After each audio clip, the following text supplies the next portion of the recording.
சுஜா சமையலோட வீட்டு முறை தயாரிப்புகள் முழு கருப்பு உளுந்தில் பண்ண கருப்பு உளுந்தங்களி மாவு, 40 வகையான பொருட்கள் சேர்த்து பண்ண சத்து மாவு, எல்லா வகையான குழம்புக்கும் யூஸ் பண்ணுற மாதிரி குழம்பு மிளகாய்த்தூள், 60 வகையான மூலிகை சேர்த்து பண்ண homemade herbal hair oil, Kerala ட்ரெடிஷ்னலான மன்சிஸ்த ஆயில், குங்குமாதி தைலம், மூலிகை குளியல் பொடி, மூலிகை சீயக்காய் தூள், குழந்தைகளுக்கு மசாஜ் பண்ணி குளிப்பாட்டுறதுக்காக கேரட் பீட்ரூட் ஆயில், மூட்டு வலி தைலம், இது போக இட்லி பொடி, பருப்பு பொடி, முருங்கைக்கீரை பொடி, கருவேப்பிலை பொடி, முருங்கைக்கீரை சூப் பவுடர்னு நிறைய ப்ராடக்ட்ஸ் இருக்குது.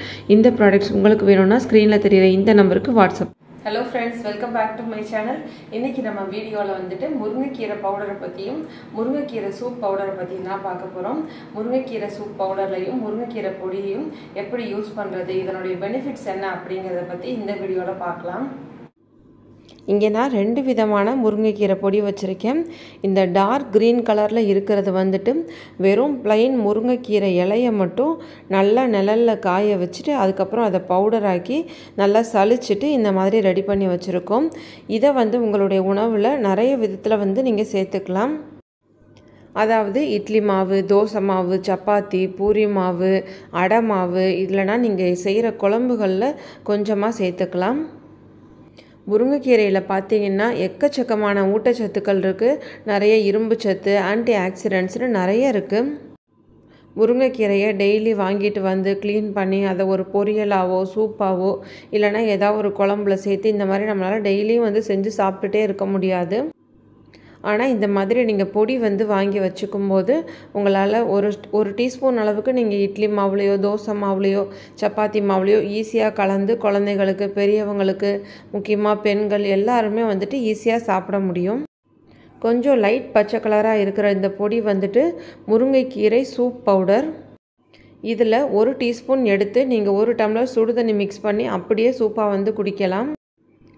இதில் நீங்கள் தனியாக வெங்காயம், தக்காளி, இஞ்சி, பூண்டுன்னு எதுவுமே சேர்க்க தேவையில்லை, எல்லாமே அதிலே கலந்துருக்கும்.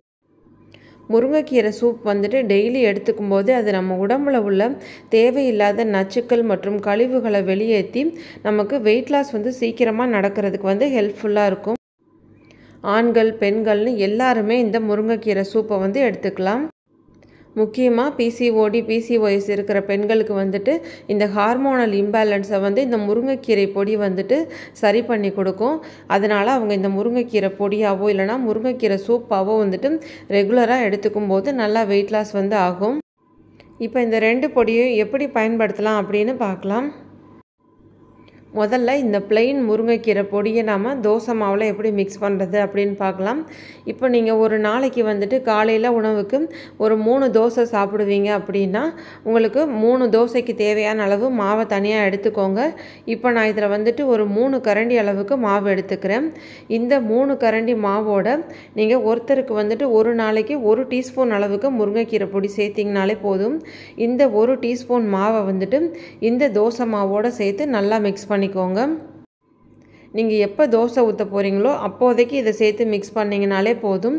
முதலே மிக்ஸ் பண்ணி மொத்தமாக கரைச்சி அப்படியெல்லாம் உள்ளே வைக்க வேணாம். அப்போதைக்கு ஃப்ரெஷ்ஷாக எடுத்து நீங்கள் கொஞ்சமாக தனியாக மாவை எடுத்துக்கிட்டு அதில் கொஞ்சமாக இந்த மாதிரி மிக்ஸ் பண்ணிக்கோங்க. இல்லைனா மொத்த ஃபேமிலிக்கும் சேர்த்து ஒரு 4 பேருக்கு பண்ணுறீங்க அப்படின்னா 4 பேருக்கு தேவையான அளவு மாவை தனியாக எடுத்து அந்த மாவில் ஒரு 4 டீஸ்பூன் முருங்கைக்கீரை பொடியை இந்த மாதிரி சேர்த்து நீங்கள் கலந்து வச்சுக்கலாம். இல்லைங்க எங்கள் குழந்தைங்க இந்த அளவுக்கு க்ரீனாக இருந்தால் சாப்பிட மாட்டாங்க அப்படின்னு நினச்சிங்கன்னா இப்போ 4 பேருக்கு நீங்கள் 4 ஸ்பூன் போடாமல் 2 ஸ்பூன் கூட நீங்கள் சேர்த்து மிக்ஸ் பண்ணிக்கலாம். இந்த முருங்கைக்கீரை பொடியை சேர்த்ததுனால உங்களுக்கு தோசை கசப்பாக இருக்குமோ அப்படின்னலாம் உங்களுக்கு ஒரு டவுட் வரும். எந்த டேஸ்ட்டுமே மாறாதுங்க. நார்மலாக நீங்கள் தோசை சாப்பிட்ற டேஸ்ட்டு மட்டும்தான் இருக்கும். இந்த முருங்கைக்கீரை பொடியை நம்ம தோசை மாவில் கலந்ததுனால தோசை எதுவும் தோசைக்கல்லில் ஒட்டிக்கிட்டு வருமோ, சரியாக எடுக்க வராமல் போயிடுமோ அப்படின்னலாம் டவுட் வரும். அதெல்லாம் எதுவுமே ஆகாதுங்க. நார்மலாக நீங்கள் தோசை ஊற்றுற மாதிரியே அப்படியே தான் வரும். முருங்கைக்கீரையோட வாசனை தான் கொஞ்சம் லைட்டாக இருக்கும். அதுவும் ரொம்ப ஹெவியாக நம்ம சாப்பிட முடியாத அளவுக்கெல்லாம் இருக்காது. லேசாக அந்த வாசனை இருக்கும். அதுவும் ரொம்ப டேஸ்ட் நல்லாயிருக்கும். இப்போ முருங்கைக்கீரை தோசை நம்ம சாப்பிடணும் அப்படின்னா முருங்கைக்கீரையை வாங்கிட்டு அதை உருவிட்டு நல்லா கழுவி அதை நம்ம அரைச்சி அதுக்கப்புறம் தோசை மாவில் கலந்து செய்வோம். இது எதுவுமே பண்ண தேவையில்லைங்க. ஈஸியாக 1 டீஸ்பூன் பொடியை மட்டும் நீங்கள் தோசை மாவில் கலந்து சாப்பிட்லாம். இதே மாதிரியே நீங்கள் இட்லி மாவுலேயும் கலந்து இட்லி ஊற்றிக்கலாங்க. இப்போ அடுத்ததாக வந்துட்டு சப்பாத்தி பூரி மாவில் எப்படி இந்த முருங்கைக்கீரை பொடியை மிக்ஸ் பண்ணலாம் அப்படின்னு பார்க்கலாம். இப்போ நான் வந்து சப்பாத்தி மாவு இப்போ செய்கிறதுக்காக 1 டீஸ்பூன் நெய் வந்துட்டு லைட்டாக சூடு பண்ணி எடுத்துக்கிறேன். இப்போ நான் இந்த 1 கப் அளவுக்கு வந்து கோதுமை மாவு எடுத்திருக்கேன். இதில் கிட்டத்தட்ட நம்ம ஒரு 5 சப்பாத்தி வரைக்கும் போடலாம். இதுக்கு தேவையான அளவு உப்பு சேர்த்துக்கிறேன். இப்போ இதில் நான் இந்த 1 டீஸ்பூன் அளவுக்கு முருங்கைக்கீரை பொடியை வந்து சேர்த்துக்கிறேன். இப்போ இதில் பார்த்தீங்கன்னா நான் அந்த 1 கப்பு மாவுக்கு 1 டீஸ்பூன் அளவுக்கு முருங்கைக்கீரை பொடி தான் வந்து சேர்த்துருக்கேன். இப்போ லைட்டாக சூடு பண்ணி வச்சுருக்கிற இந்த நெய்யையும் சேர்த்துட்டு கொஞ்சமாக தண்ணி சேர்த்து இந்த சப்பாத்தி மாவு வந்து நான் பிசைஞ்சுக்கிறேன். இதில் எனக்கு கிட்டத்தட்ட ஒரு 5 சப்பாத்தி வரைக்கும் வரும். இந்த 5 சப்பாத்திக்கும் சேர்த்தே நான் 1 டீஸ்பூன் அளவுக்கு முருங்கைக்கீரை பொடி தான் சேர்த்துருக்கேன். இந்த மாதிரி முருங்கைக்கீரை பொடி வந்துட்டு ரெடியாக இருந்ததுன்னா கர்ப்பிணி பெண்கள், பிசிஓஎஸ் இருக்கிற பெண்கள், குழந்தைகள் இவங்களுக்கு வந்துட்டு எடுத்துக்கிறதுக்கு வந்துட்டு ரொம்ப ஈஸியாக இருக்கும். கர்ப்பிணி பெண்களுக்கெல்லாம் நிறைய இரும்பு சத்து வந்து தேவைப்படும். டெய்லி வந்து முருங்கைக்கீரை பொரியல் இது மாதிரிலாம் செஞ்சு நம்மளால் சாப்பிட முடியாது. இது மாதிரி எடுத்துக்கும் போது நம்மளுக்கு இன்டேக்காக எடுத்துக்கிறதுக்கு வந்துட்டு ரொம்ப ஈஸியாக இருக்கும். குழந்தைகளுக்கு காலையில் ஸ்கூல் போகிற அவசரத்தில் நம்மளால் கீரை, தோசை இந்த மாதிரிலாம் செஞ்சு கொடுத்துட்ருக்க முடியாது. இந்த மாதிரி பொடியாக இருந்ததுன்னா நீங்கள் செஞ்சு கொடுக்கறதுக்கு வந்துட்டு ரொம்ப ஈஸியாக இருக்கும். இப்போ வந்து இந்த சப்பாத்தி மாவில் நான் ஒரு சப்பாத்தி வந்து போட்டு காமிக்கிறேன். பிசிஓஎஸ் இருக்கிற பெண்கள் வந்துட்டு இந்த மாதிரி டெய்லி வந்து எடுத்துக்கோங்க. ஒன்று நீங்கள் முருங்கைக்கீரை சூப்பாக எடுத்துக்கலாம், இல்லைனா இந்த மாதிரி முருங்கைக்கீரை பொடியை வந்து உங்கள் உணவில் வந்து டெய்லி எடுத்துக்கலாம். டெய்லி இந்த மாதிரி முருங்கைக்கீரையை எடுத்துக்கும் போது அது உங்களுடைய ஹார்மோனல் இம்பேலன்ஸை சரி பண்ணி வெயிட்டை குறைக்கிறதுக்கு வந்து உங்களுக்கு ஹெல்ப்ஃபுல்லாக இருக்கும்.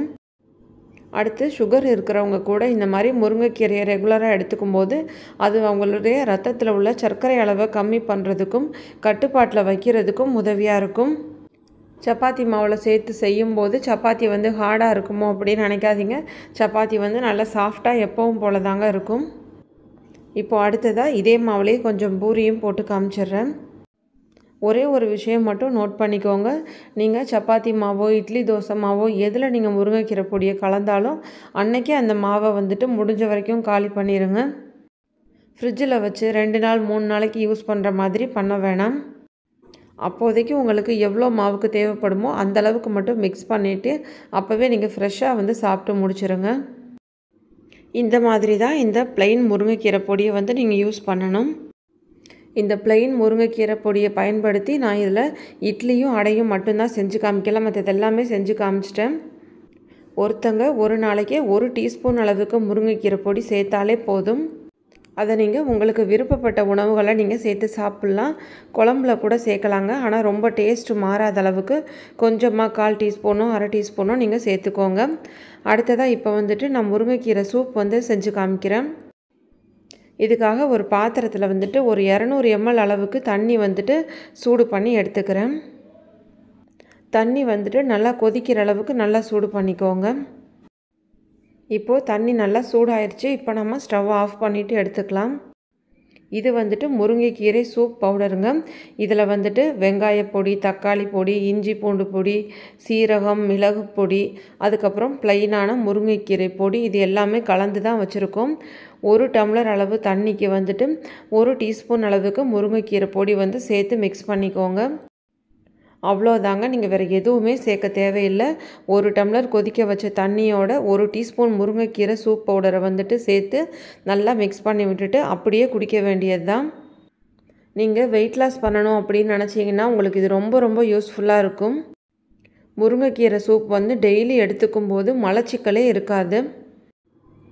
இந்த சூப்பை நீங்கள் காலையிலேருந்து சாயந்தரம் ஒரு 5 மணிக்குள்ளே முருங்கைக்கீரை சூப்பை வந்து எடுத்துக்கோங்க. சாயந்தரத்துக்கு மேலே இந்த சூப் வந்து எடுத்துக்க வேணாம். எதுக்காக ஈவினிங் 5 மணிக்குள்ளே எடுத்துக்கோங்க அப்படின்னு சொல்கிறேன்னா, பொதுவாக எந்த கீரையாக இருந்தாலும் ராத்திரி டைமில் எடுத்துக்கிட்டோன்னா நமக்கு டைஜஸ்ட் ஆகிறதுக்கு வந்து கஷ்டமாக இருக்கும். அதனால் ஈவினிங் 5 மணிக்குள்ளே இந்த சூப்பை வந்து குடிச்சு முடிச்சிடுங்க.